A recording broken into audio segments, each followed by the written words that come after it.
and welcome to Nourish.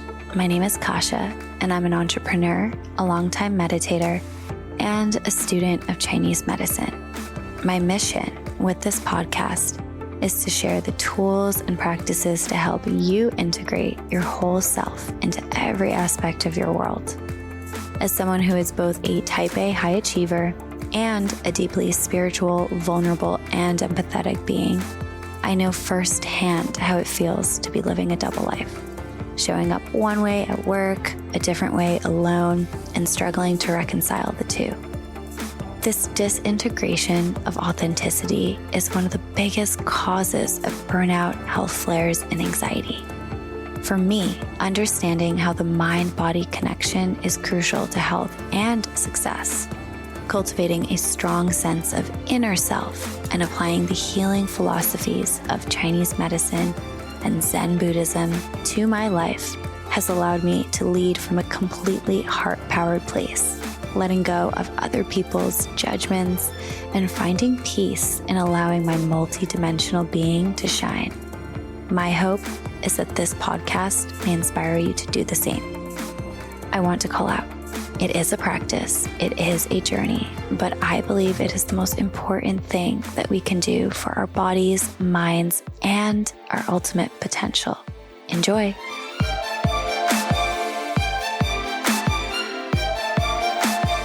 Hello, my friends, and welcome back to the Nourish podcast. I am so excited to welcome my next guest, Stephen Lawson. Stephen is a whole person productivity coach and founder at Monk Manual. After spending a decade pushing himself to every limit in the workforce alongside his colleagues and friends, he slowed down, looked around, and realized that something was wrong.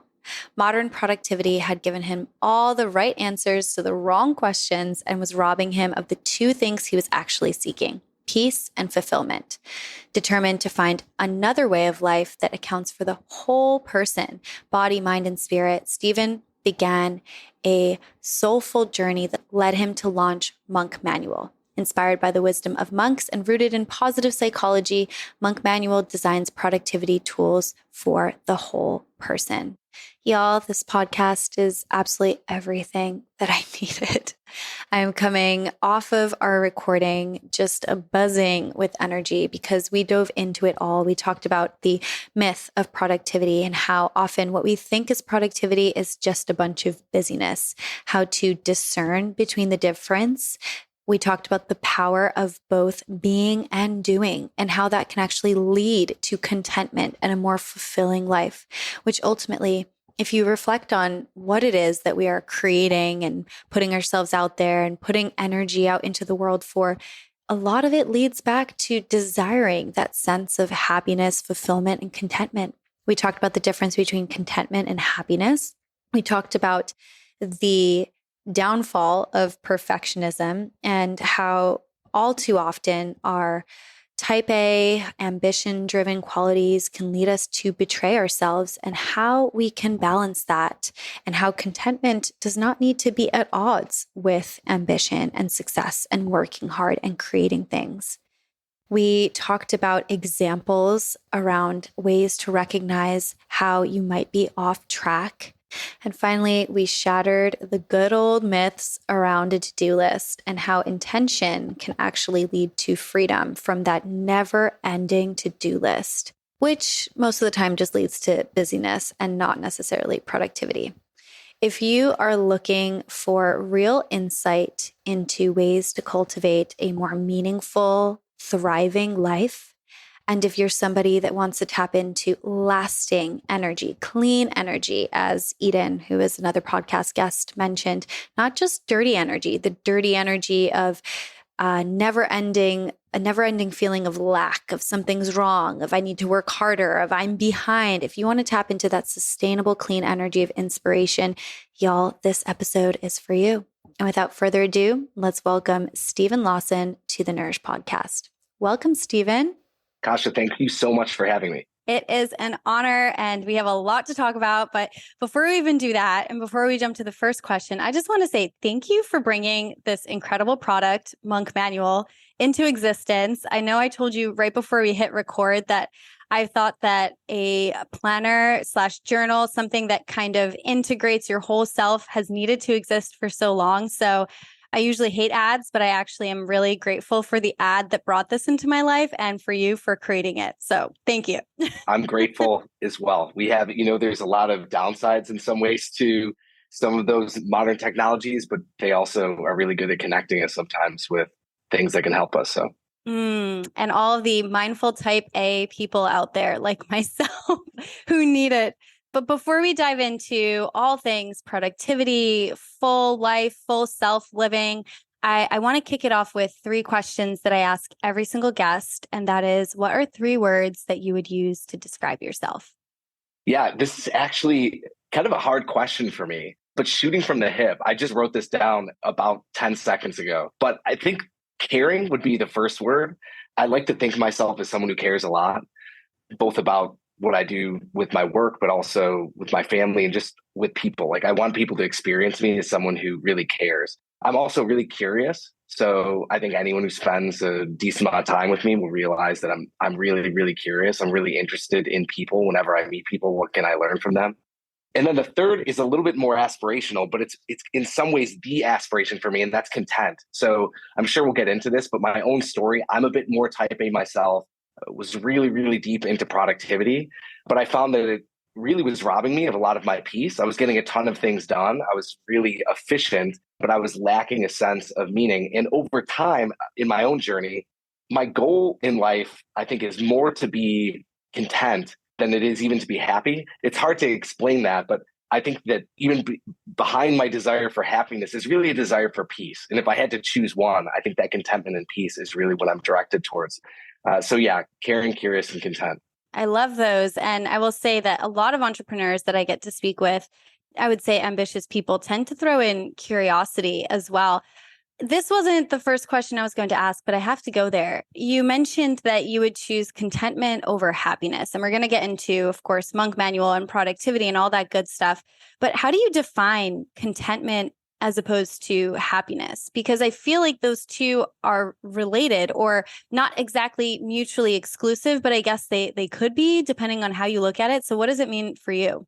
Yeah, so not to get too abstract with this, but first of all, one of the things that's really interesting is when you look at research around happiness, it tends to be the case that if you're really, really almost like trying to grasp at happiness, it feels kind of elusive. Like, you don't really get happiness by trying to just be happy, right? There's strategies, there are best practices, there's things that lead to human flourishing. But if you're just kind of hungering for happiness, sometimes you get in your own way. I think that the reason I'm so interested in contentment and peace is because for myself, probably one of the highest ideals I have is to feel really free, like truly, truly free. And being free means that you're not really under compulsion of anything. So if I'm feeling a compulsion where it's like, oh, I have to just be happy, or I need to just work this out, or it can direct me sometimes to focusing on a lot of external things and focusing on trying to maybe control my environment or control certain circumstances, or feel like the thing that's the barrier between me and maybe this deeper sense of fullness that I want to experience is something external. Whereas I feel like with contentment, it's a movement towards learning to be at peace regardless of the circumstances, which then opens up a gateway to, I think, really, really high levels of freedom. And for me, I feel like my own desire from a personal flourishing standpoint is to be really free, and then to be able to give my life as some form of gift, right? To be able to choose whatever I feel like is maybe the highest good at a particular moment in time, right? To be really there, really present, and make some sort of positive impact. But I don't want that to be fueled by some level of like compulsion, but rather freedom.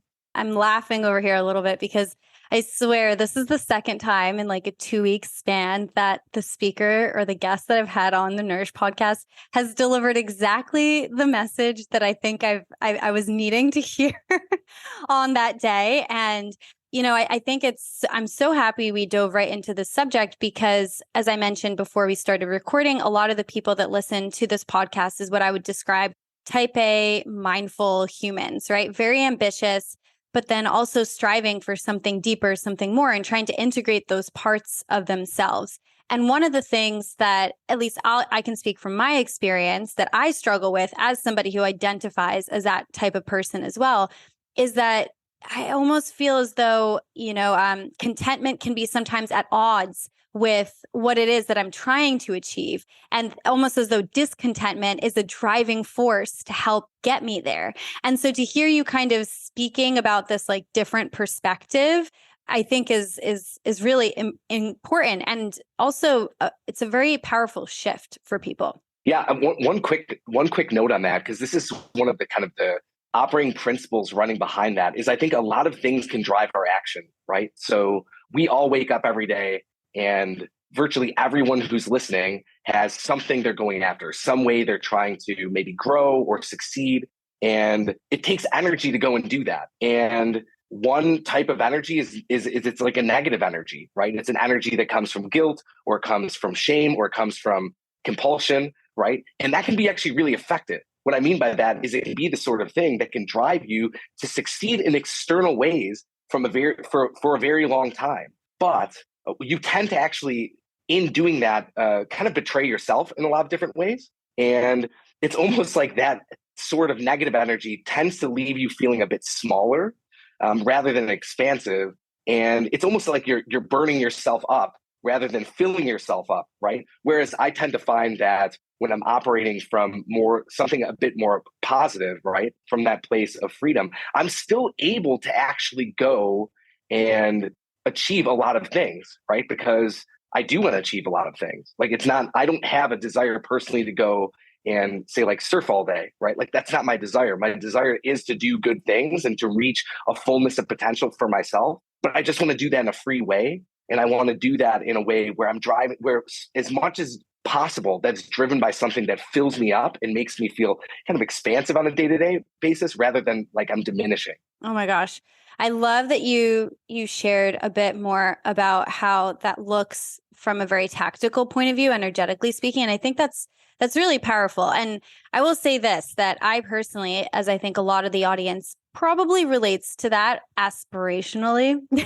Mm-hmm. But day to day, I mean, how does that look like day to day, right? Because not every day is filled with inspiring energy. And so how do you tap into that, right? Because the energy of not enoughness, so to speak, right? Or scarcity, or, if you don't move quickly, your competitors will deliver this faster than you, or you have one shot, you can't waste it type of energy, like energy of there's not enough, there's something wrong, there's something for you to move faster. If you don't deliver, your boss is going to be mad at you, whatever that is, right? Is a really powerful driver day to day. So how do you tap into and keep that other energy sustainable, or is it sustainable naturally for you? Yeah, so it's a little bit of a both and. So one of the things that is behind the Monk Manual is really the history of productivity. So if you look at the word productive, it skyrocketed in popularity right around the Industrial Revolution, right?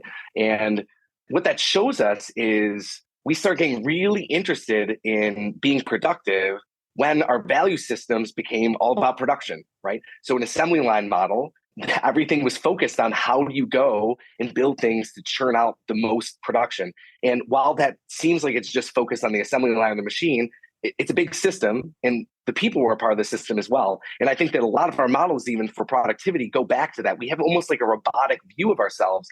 But the problem is we're not machines, right? So a machine doesn't need to be inspired. A machine doesn't need to take care of themselves. A machine doesn't need to find meaning, right? They just can go and churn.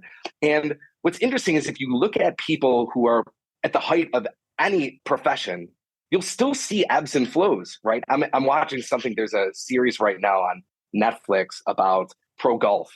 And I'm not even really a golfer, but I've been watching this a little bit. And you see these are people at the very, very, very, very top. And you see how they're up and down and how mindset impacts them and all these different things. And I think my experience is that even when I'm striving or aspiring, there's going to be certain days where I feel a certain way, other days where I feel another way. I'm not so much aiming for perfection as I am aiming for progress on a day-to-day basis.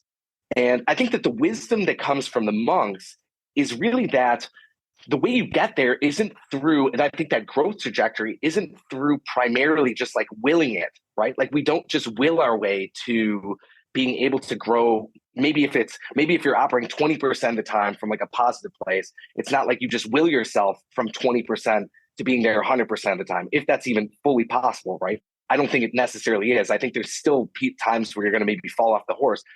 But the wisdom of what I think monks show us is that a lot of it, and you see this in pro athletes too, there's so many structures that are supporting that endeavor, right? So monastic community, a monastery, it's very, very specifically designed and intentionally designed to support certain things, right? So when we're thinking about ourselves and we're trying to curate that, it really does go down to, it's like, what kind of music are we listening to?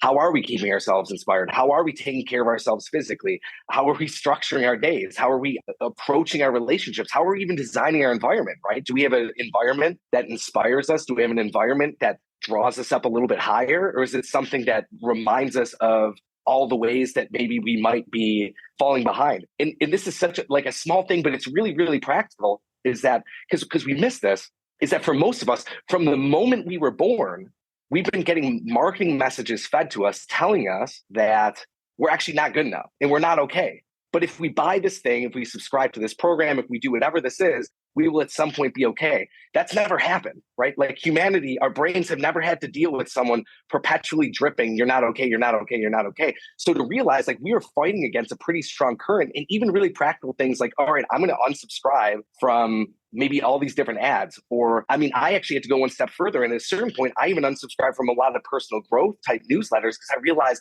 that I would get all these good ideas, but there were things I couldn't necessarily implement. And so they just leave me feeling like I was perpetually behind, right? And that feeling of perpetual indebtedness can be really difficult, right? Because again, it's this like negative emotion, especially if you have this inherent shame. And one last thing I want to say is a lot of times high achievers do have I think a little bit of a stronger tendency towards perfectionism, and perfectionism is often linked towards shame. So you often find people who are really high achieving struggle with these sorts of things even more than others, because not only is it something that they're so used to, but even getting rid of it can be difficult because there's a tension of like, well, if I really did that, like the reason I'm successful is because I've done all these things. So how can I not do that, right? So it's a whole reprogramming. It's scary, right? I'm a big believer that I didn't list this as one of my 3 words, but I'd love to aspire to this as well. I think courage is really, really, really important. And not courage like going in water with like a shark or something, but courage in just like taking on what's like really going on inside you at any particular time. Like really acknowledging like, am I happy in this situation? Am I not happy in this situation? Like, where am I deceiving myself, right? Because we're all deceiving ourselves in different ways. I gave you far more of a long-winded answer than I think you were expecting, but no, oh my gosh, you hit on so many incredible topics right there. And I just want to acknowledge that I think just the act of, in a way, going against the standard model of quote productivity, in a way, like shifting it, making it a bit more individual as opposed to machine oriented, which is also why, by the way, I'm so fascinated with Chinese medicine, because it views the body as like a whole and it applies to the mind and the spirit and all these different things. And I think, you know, as we talk about productivity, which is a huge part of our lives, how we create, not just what we create, but how we do it. I really think that it is so courageous to go against the grain in a way, right? And acknowledge that, hey, like, I don't want to operate this way, or I'm choosing not to, especially. And I was thinking, because it's so easy to talk about it and be like, okay, I acknowledge that would be great. But the reality is that when you're in a world surrounded by people who perhaps had more sleep than you last night or have a completely different thing going on in their personal lives, they might have a different amount of energy or show up differently that day. And if you're going to choose to listen to what's coming up for you and adjust appropriately and like design your life differently, that can be really, really scary. And so I think you mentioned the word courage, and I think it is really courageous to do that, regardless of if you're an entrepreneur, like a, you know, person working for another company, whatever it is that you're doing to apply those principles to your life. One of the things that I wanted to ask you about, you mentioned the word perfectionism. And I definitely, oh my gosh, everything you were saying was just resonating so deeply just now. The thought process of feeling like a perfectionist and then shaming yourself for that perfection, that's like even better. As you become aware of it, like that's the next stage. Congratulations. At least it is for me. it's like, okay, you're being a perfectionist now, but break the cycle. Why are you still doing this? Like, this is so bad. But if you're not working hard enough, blah, blah, blah, like that entire internal narrative. And so obviously you've created a whole business and a beautiful kind of blend of a journal and a planner for increased productivity, which combines being with doing. And so I would love to hear a bit of that origin story. I'm assuming you probably weren't born with this. I mean, if you were just born like this, kudos to your parents. And I feel like they should put out a parental, like how to parent your children guide. But, that's a whole separate podcast episode. We can bring them on for that if that's the case. So I was not born like this. I am naturally I'm more of a doer than a beer, right? Like that's how I would describe myself. And I got really interested in productivity because ultimately, I can't say everyone. I don't want to speak in really broad, sweeping terms, but I would imagine this resonates with the people who'd be listening, is that we want to meet a certain potential. And we're always looking around. Like when you think about even when you're born and you kind of are a bit of a blank slate. There's something going on there. There's a bit of an operating system going on there, but you're a bit of a blank slate. And then your whole life, you're just trying to figure out like how to do life.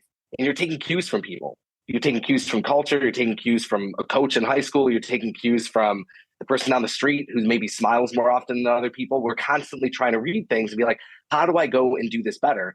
And I think productivity is something that is really attractive as a model for how to go and reach a fuller potential. Part of that is because we do have this really high value of production within our society. And so it just seems like naturally, yes, I'd want to go and be more productive, but also there's a lot of rewards that come with it, right? Like if you are very productive and you're willing to go and sacrifice sometimes like the rest of your life, you can really succeed. Like in certain ways, you can go and get the trophy that you're going after if you're singularly focused on it.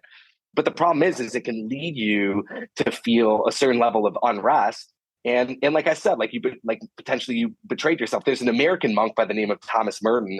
He's no longer alive, but he has a quote along the lines of, most people spend their lives trying to climb a ladder only to realize it's up against the wrong wall. And that's like really probably like the driving fear that I have. And that was coming up for me at that time is I was like, at the time I was married, I had maybe one or two kids. This was when I was really getting into starting the monk manual. And I was just feeling like I was getting all this stuff done, but like the system of life, the program I was attracted to, or that I was subscribed to, was just not actually working. It wasn't producing the results. I thought if I could get everything done and be a more efficient machine, then I would find peace, but it wasn't working that way, right? Right along that time. So I'm someone who, maybe this is maybe a little bit unique. It's a little bit weird, but I've been interested in psychology for a very long time of my life. I've also been really interested in just general spirituality, right? I was studying like world religions in high school, right? I don't think that's super common, but because I think I've always been interested in like, what is the best way to live? And you have these wisdom traditions and there's all these different formulas. And what I saw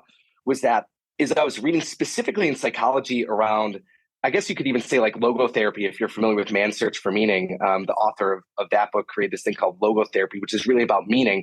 But that tied with Martin Seligman, who's the founder of positive psychology. I was seeing how in positive psychology, they worked out this kind of formula for human flourishing. And I saw how this interesting Venn diagram was connected between what seemed to be the model for flourishing in the spiritual traditions tied with productivity, like the best of what productivity is, and then also tied with psychology around human flourishing. And I saw this interesting convergence with different language, but seemed to point to the same principles. And what was surprising to me was that I saw that what seemed to be the prescribed, maybe like way of being, was actually most prominently lived out in the lives of monks, right? And I just found that so interesting because they do things so different, right? And normally we see them as almost like alien, right? Because they're either wearing their brown robes or their orange robes, and they seem so foreign. But what we miss is that actually for a lot of the history of humanity, we were closer to living like a monk than like modern man is to what modern individuals are to what they've been for a long stretch of history. So I was really intrigued by the potential or the idea that how do we go and take not the forms necessarily that monks live out in the East and the West, but specifically the functions, right? Like, can you go and what if we didn't just say like, oh, that's only for the people who go and move to a desert or move to the Himalayas or whatever it is? But what if we really imagined porting over some of that into our everyday life? Could we really benefit from that? And that's what I was really excited about. And that's what set me on the path. Wow. I mean, I love that you called out how at one point kind of lived more like monks than we do the way we do today. And I almost actually, this like word came into my brain as you were saying that, like machines, really, because that is what hyper productivity looks like. It's just output, output, output driven, like a machine, frankly. So I think that's such a good thing to point out. So I'm curious, what is really unique about the Monk Manual in terms of how you approach both planning and an element of reflection? And how is like the formula of how to combine that? How did that come to be? That's a big question. I'll start by saying the Monk Manual.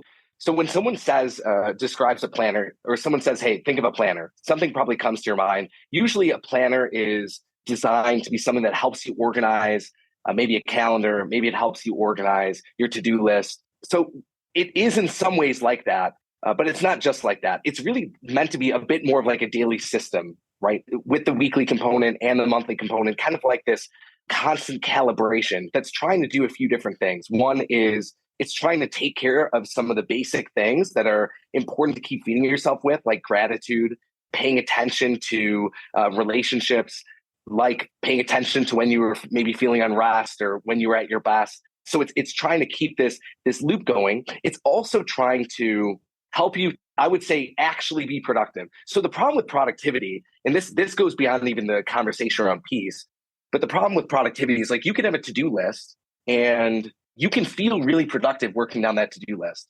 But the thing is there's not necessarily a filter upon which you're deciding like, oh, should these things be on there or not? There's not forced constraints besides just time budgets. And so the idea behind the Monk Manual is to try and help you arrive at really high level intentionality. So rather than just living day by day by a to-do list, you're actually filtering what your to-do is by higher level principles, right? So ideally, you're actually looking at your year and you're saying, like, what are the things I want to invest in this year? And then that's drilling down to your quarters, and then that's drilling down to your months, and then your weeks, and then your days. So everything's always being anchored back up, because otherwise, we have a natural tendency to pursue the urgent. But the urgent's rarely ever really the most important thing. And usually the important things we put off. So by trying to anchor people back to what's most important for them specifically, the idea is to kind of trickle down, go high, and then trickle that down to your day to day so that you really are focusing on the most important things. Also bring constraints so that, like, one of the things in the Monk Manual is there's 3 priorities each day. And the idea is if you have 3 priorities for each day, you kind of have a relative sense of like, if I get these 3 things done, I can consider this day a success. A lot of us have this rolling to-do list where it's like a never-ending list. And what happens is we're always feeling behind. We're always feeling indebted to something. And that's just a terrible feeling. But probably the bigger thing, and you mentioned earlier, this idea of kind of a more holistic approach. And I think where it gets really exciting, actually, is I brought up how productivity comes out of the Industrial Revolution. But the word productive, actually, its roots are come from the same root as produce, right? It actually comes out of agriculture. And that model for the human person, right? A more agricultural model, it's just radically different. It's about cultivating, right? It's about like feeding the thing, right? It's about trimming back in certain areas, because it's about how do you go and essentially function with a certain creative generativity. I'm much more attracted to an idea of my life being like creatively generative. I know that's kind of a strange way to put it, but the idea of like basically just creating good things than I am to just be like churning out widgets all the time, right? That's a little soul sucking. Like when you even just say that, it sounds like a bit soul sucking, diminishing, right? And so I'm really a big fan of that. One last thing I'll just say, and this is probably one of the biggest things that's a differentiator from most tools people would be familiar with, is there is a heavy reflective component.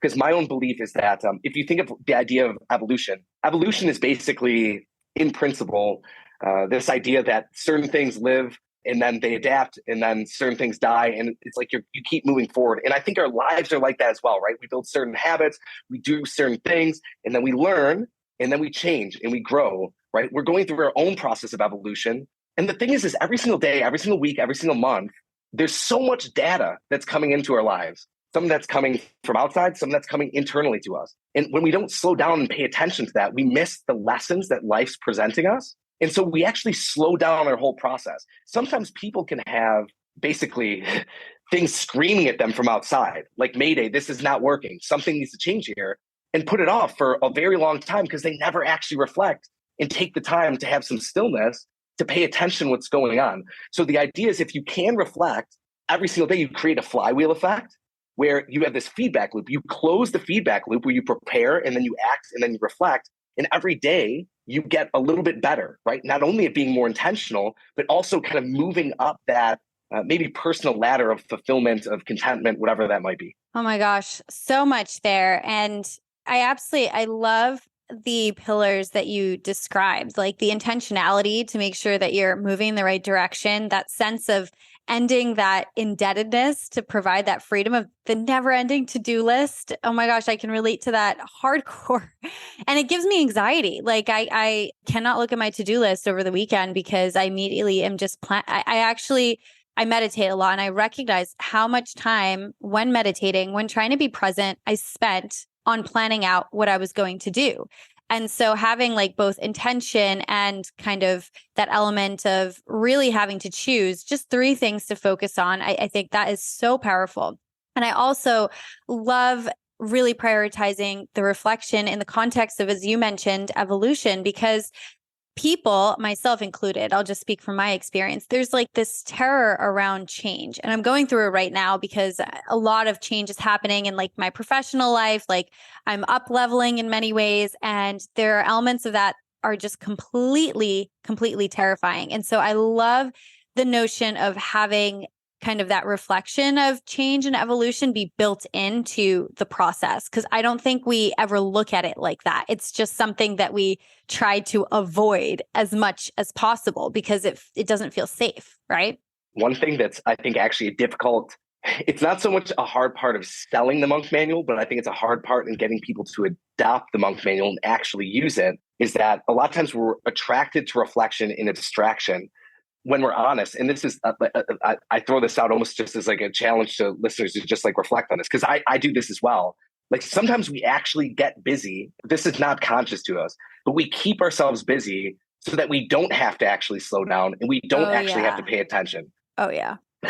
Oh, yes, 100%. In fact, I will call out something that I'm going to mention here, but are you familiar with the Aura Ring?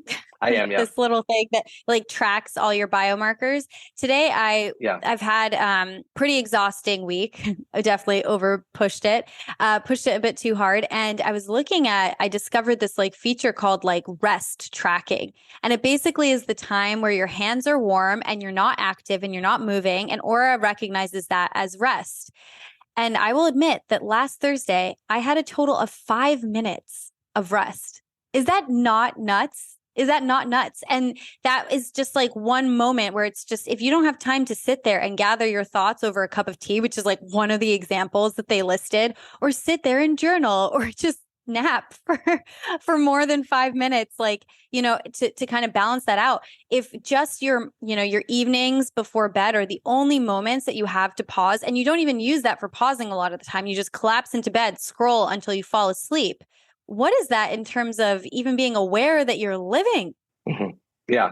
And I think one of the difficulties as well is, and I don't know your life that well, other than how you describe things, but I think for high achievers, like they do tend to push, right? And there's a difference between trying to run for an hour to jog versus trying to run for an hour to sprint. And a lot of times high achievers are pushing it, right? So it's not like not having 5 minutes of rest when you've just kind of been wading through your day.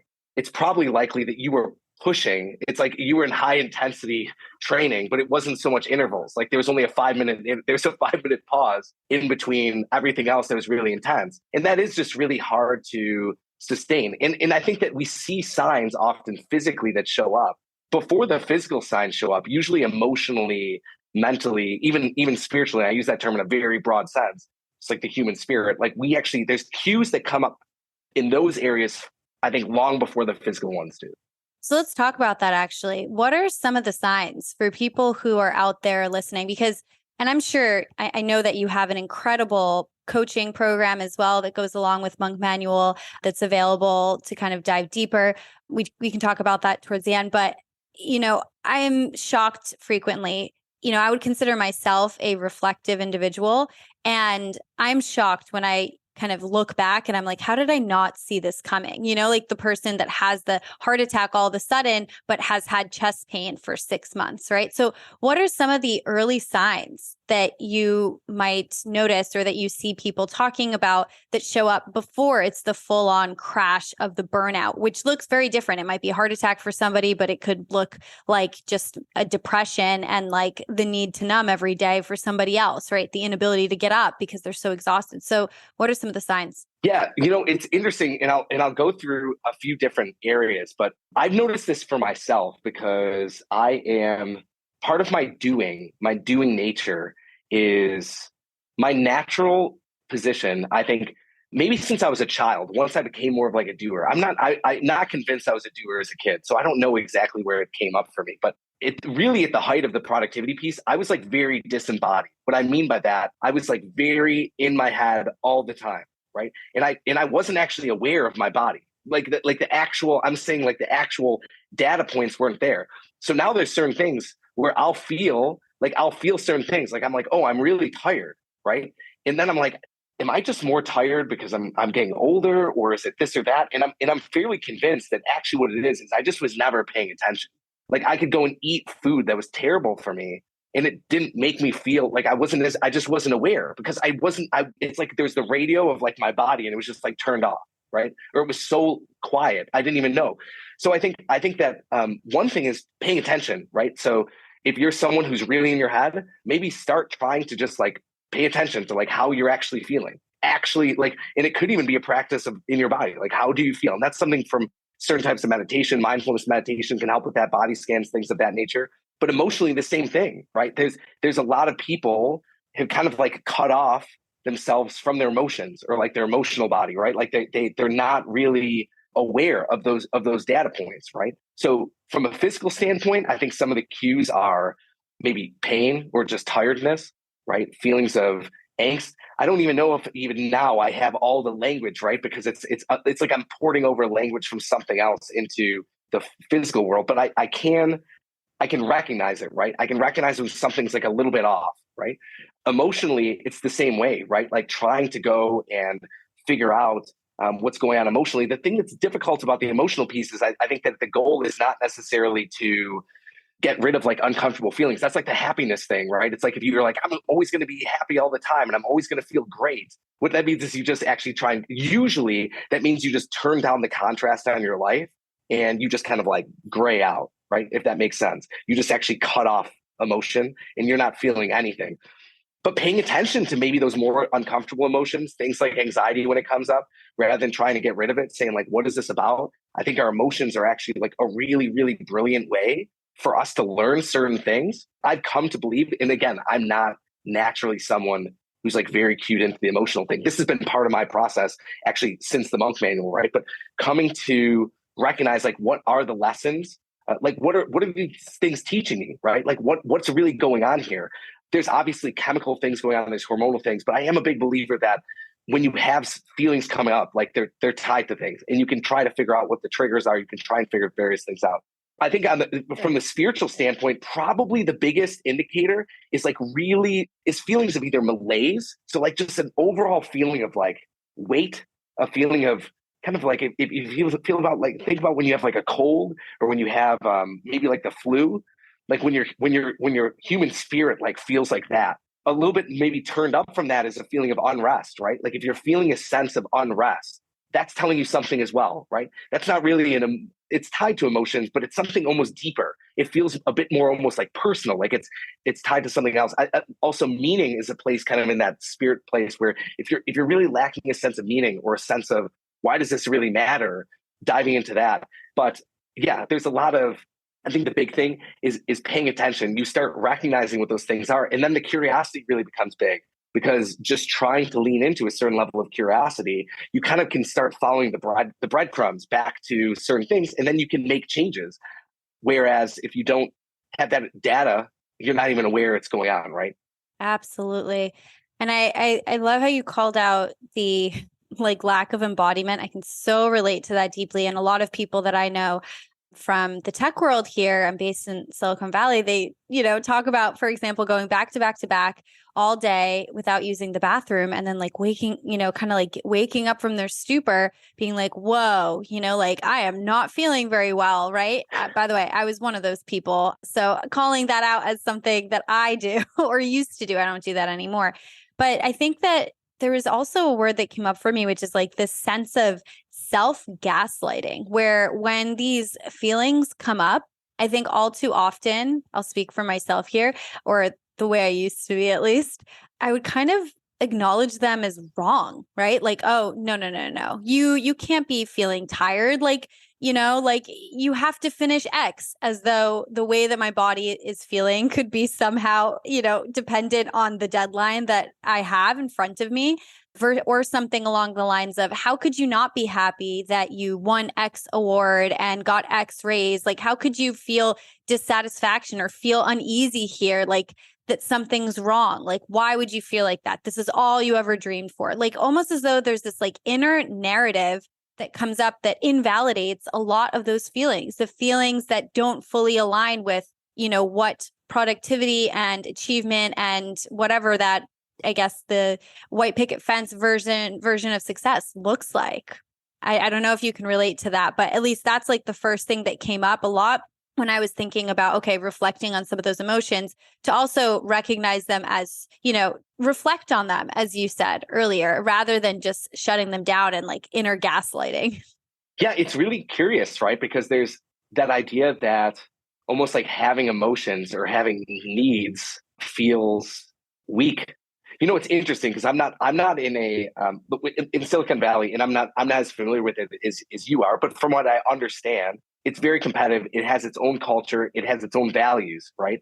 Whenever you're within a culture and there's values, there's a bit of like a cultishness to that, right? Like that's even tied to the word culture, right? So there's when you're a part of a cult, there's certain expectations, and so you feel a little weird doing things that other people don't accept as normal. And so there is a certain level of like learning to stand on your own feet and maybe trusting yourself more than the broader narrative that might be there. And I don't know enough about your own personal story, but I think that what often happens for people is they will go and sacrifice a lot of things. Like they'll push themselves, waiting for this, thinking that like, okay, I'm going to just push and then I'm going to get to the top of this like mountain and then everything's going to be okay. And they get to the top of the mountain and they realize like the top of the mountain is pretty much the same as the bottom of the mountain.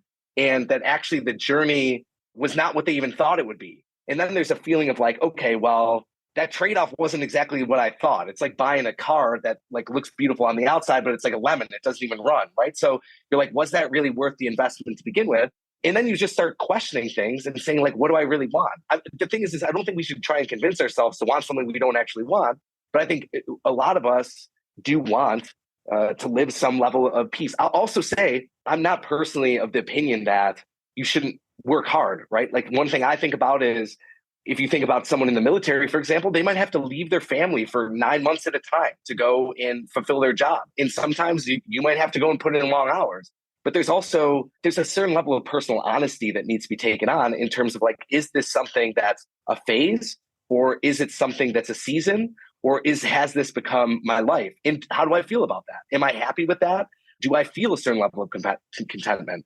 One thing that's helpful for me, this is actually like an overarching guiding thing, is a lot of times, like if you listen to the voices in your head, because we have all these different voices in our head, it's like you can listen and recognize like, I used to talk to myself like the world's worst manager in the world, right? Like if people could hear the way I talk to myself, like that guy would have been fired from like he'd probably be in jail, right? So that's the way I would talk. And I've tried to move more towards like, all right, how do I talk like the world's like best coach? Like if I can imagine the world's best coach. And when I think about treating myself, I think about like, how do I go? I don't know, if I imagine like a 6-year-old version of myself, like how do I go and design a life that like honors that person? Like what would that person kind of want, right?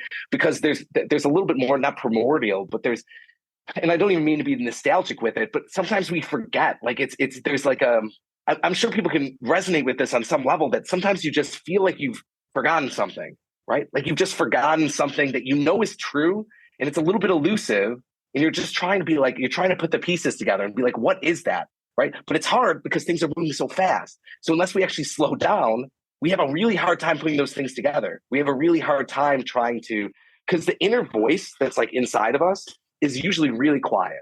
It's not usually the thing that's going to go and like punch you in the face until you have like a mental breakdown, right? Until it gets really bad. And then at a certain point, it's like, all right, that's enough. I'm pulling the fire alarm. And that also happens. But the idea is if you could bypass that, sometimes it's helpful too.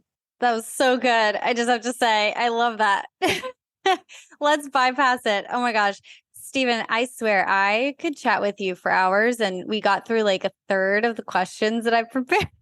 This always happens. This is the perfectionist, right? Like I have so many to go, but I am loving this conversation. But unfortunately, I do want to be mindful of time, and we're almost hitting that. And a lot of folks are going to want to know, where can they find you and what do you have coming up? Where can they find Monk Manual?